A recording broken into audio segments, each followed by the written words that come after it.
esto tiene, por supuesto, como digo, varios desagregados, crecen las familias monoparentales, y en el 57% de las viviendas no hay menores de 18 años. Como digo, tiene múltiples formas, aristas la noticia, porque uno puede decir, bueno, hay control de la natalidad, por supuesto hay también avances en lo que tiene que ver con los derechos de género, pero la verdad, pero a la vez también, digo, si vamos hacia un cierto envejecimiento, esto puede generar un problema demográfico importante. Bueno, todo eso es un combo que estaremos charlando con la doctora Dolores Dimier de Vicente, secretaria académica del Instituto de Ciencias para la Familia de la Universidad Austral, y una de las autores justamente de este informe sobre estructuras familiares y cambios sociales en la Argentina.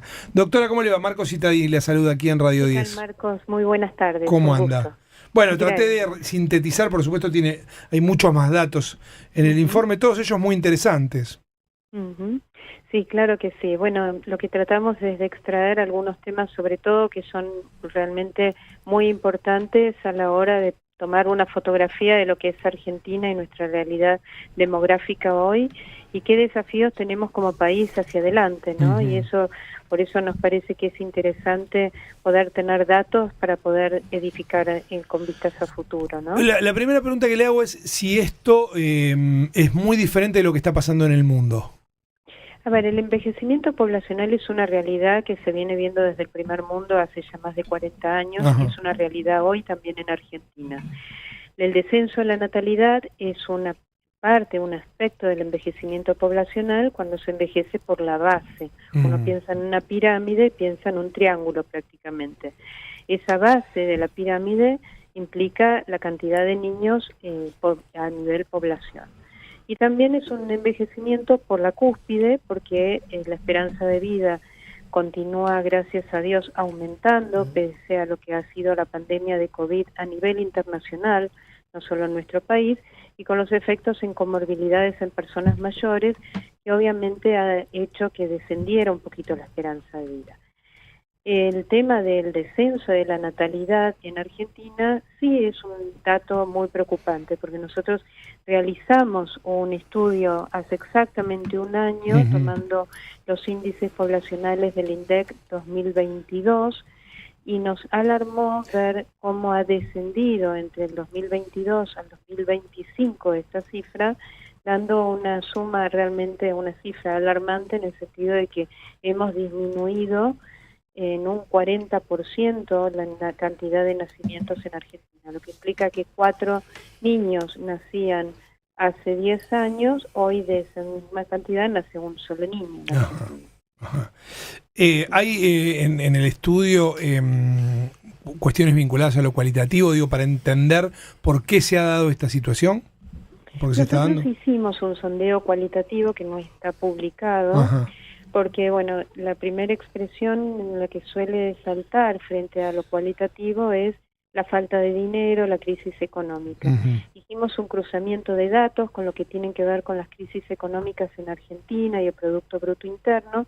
No lo publicamos porque lo tendríamos que confirmar, pero tiene ciertamente algunos puntos tangenciales que podrían explicar el deseo de ser padres o el deseo de tener más hijos. Claro. Pero no es el único factor. Claro. Nuestros estudios son interdisciplinares, con lo cual nosotros vemos un poco todas esas aristas, por eso es que está publicado, recién decías también, tiene múltiples facetas, porque realmente la realidad no es solamente una vista relacional en un solo sentido, o sea, esto es un indicio, pero hay muchos más. Por eso el trabajo habla de lo que son los cambios sociales, y también tiene que ver con los valores culturales de quienes son jóvenes hoy y estarían en posibilidades de ser padres o madres, ¿no? Claro. Ahí le pregunto por una cosa y después por las otras, porque también son muy interesantes.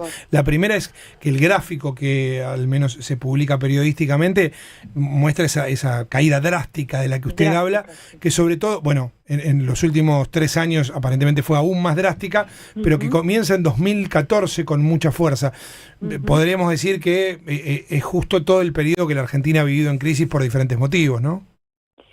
Puede llegar a tener relación, pero no es la única. Claro, claro. Lo que llama sí poderosamente la atención, y por eso nos parecía tan importante poder presentarlo, y es el impacto que tiene esa caída abrupta, porque si bien hoy los índices de natalidad son similares a nuestros dos países vecinos, Uruguay y Chile, el descenso en la natalidad fue más progresivo en los otros países, en el caso nuestro no. Y tomando y comparativamente con países de Latinoamérica, vemos que hay solo un país de la zona del Caribe que podría acompañar un poco este movimiento, que es Costa Rica, pero no da el mismo marco agudo que nos dio a nosotros la muestra que nosotros trabajamos. Y esto también, obviamente, un poco lo que yo decía, tiene efectos hacia lo que es el envejecimiento, porque también hay otro cuadro que denuncia un poco cómo ascendió el índice de envejecimiento. Nosotros teníamos un índice de envejecimiento hasta el censo 2022 de 53 puntos y hoy está por encima de los 60. ¿Qué quiere decir el índice de envejecimiento? Es la población activa contra la población pasiva, se podría decir, que es menores de 15 años y mayores de 65 años, lo cual nos plantea un gran desafío a nivel social, ¿no? Claro. Usted, bueno, esto en términos económicos además es complejo, ¿no? Digo, porque si la base activa es inferior a la base pasiva en algún momento, inevitablemente se genera un desequilibrio en esa base. Digo, y ni siquiera me estoy metiendo con el tema del trabajo precario, que por supuesto hace un rato incluso conversábamos por las cuestiones económicas, pero si hasta la cosa es demográfica, tenemos un problema en ese sentido, ¿no? Obviamente, y porque alguien va a tener que dar respuesta a esta población mayor que va a necesitar determinados apoyos y cuidados, y quién va a ser quien los va a sostener.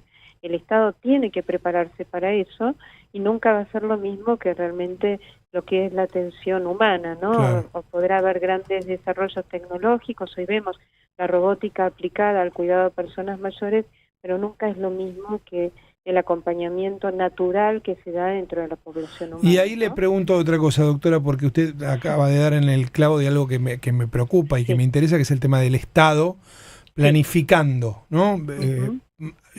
¿Cuánto hay de lo que ha pasado de planificación y cuánto no? Porque uno me da la cierta sensación de cuando leo, al menos leí periodísticamente, por supuesto, el informe, lo que se ve es como un cierto fenómeno que no ha sido ni planificado, ni previsto, ni nada por el Estado. Uno piensa, qué sé yo, la política de un solo hijo de China, ¿no? Que ya tiene muchísimos años y que de hecho está siendo abandonada porque justamente China fue decreciendo en términos demográficos.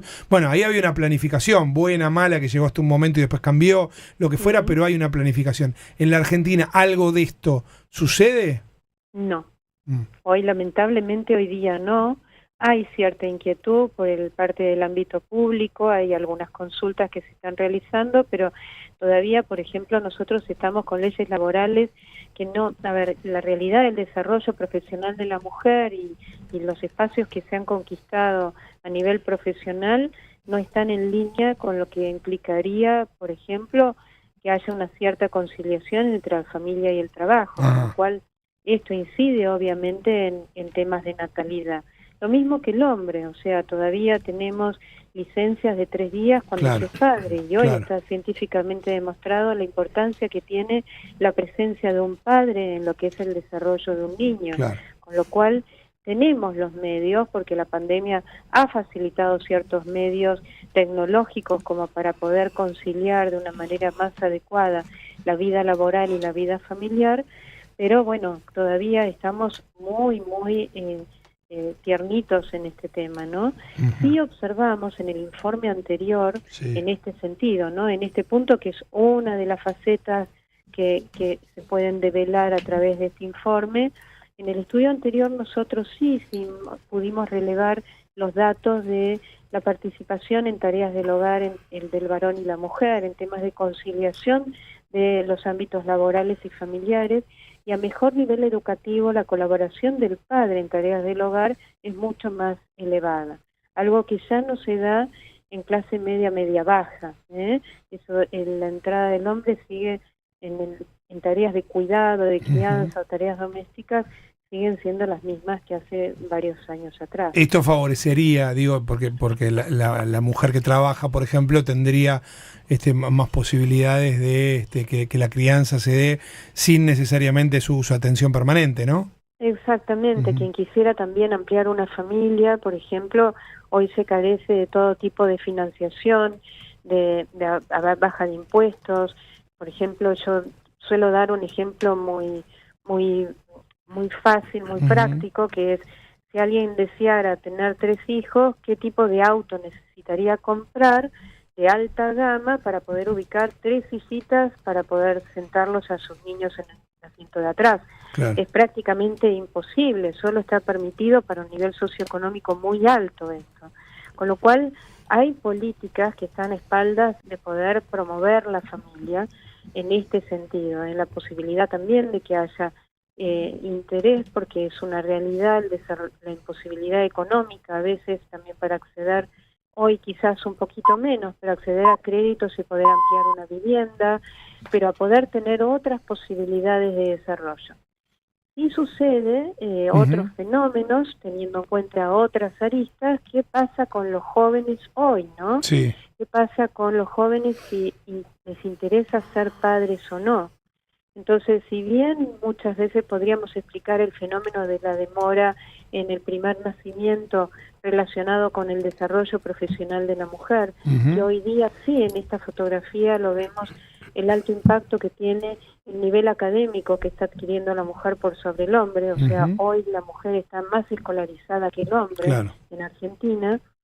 Y yo podría explicar que uno se estabiliza para poder tener el primer hijo. La realidad es que la ventana de fertilidad sigue siendo la misma de la misma naturaleza humana, con lo cual el periodo fértil de una mujer disminuye o requerirá determinados tratamientos que no son accesibles para toda la población y que tampoco son tan eficaces porque están por debajo del 50% de factibilidad. Por otro lado, ¿qué pasa con los jóvenes hoy? Y en esto tiene que ver con esa pregunta cualitativa. La gran dificultad que tienen nuestros jóvenes hoy también es de poder tener una pareja estable. Entonces, no teniendo una pareja estable, menos aún se va a pensar en formar una familia, ¿no? Efectivamente. Y esto es manifestación de los mismos jóvenes. Y después que, bueno, hay una realidad que está globalizada y tiene que ver con conquistar o disfrutar de determinados espacios antes de pensar en la posibilidad de tener un hijo. Y la realidad es que parte de un proyecto vital, en la paternidad y la maternidad tiene un contenido absolutamente existencial, ¿no? Uno, para quienes somos padres, sabemos que somos padres para toda la vida, no por un periodo de tiempo. Doctora, gracias por estos minutos que nos ha brindado, muy amable. Por favor, que esté muy bien. Muchas gracias. La doctora María Dolores Dimía de Vicente, entonces, es la encargada justamente de este estudio que acabamos de contar. Por ahí lo podemos charlar después de las noticias, pues estamos encima y nos hemos pasado un minutito y medio.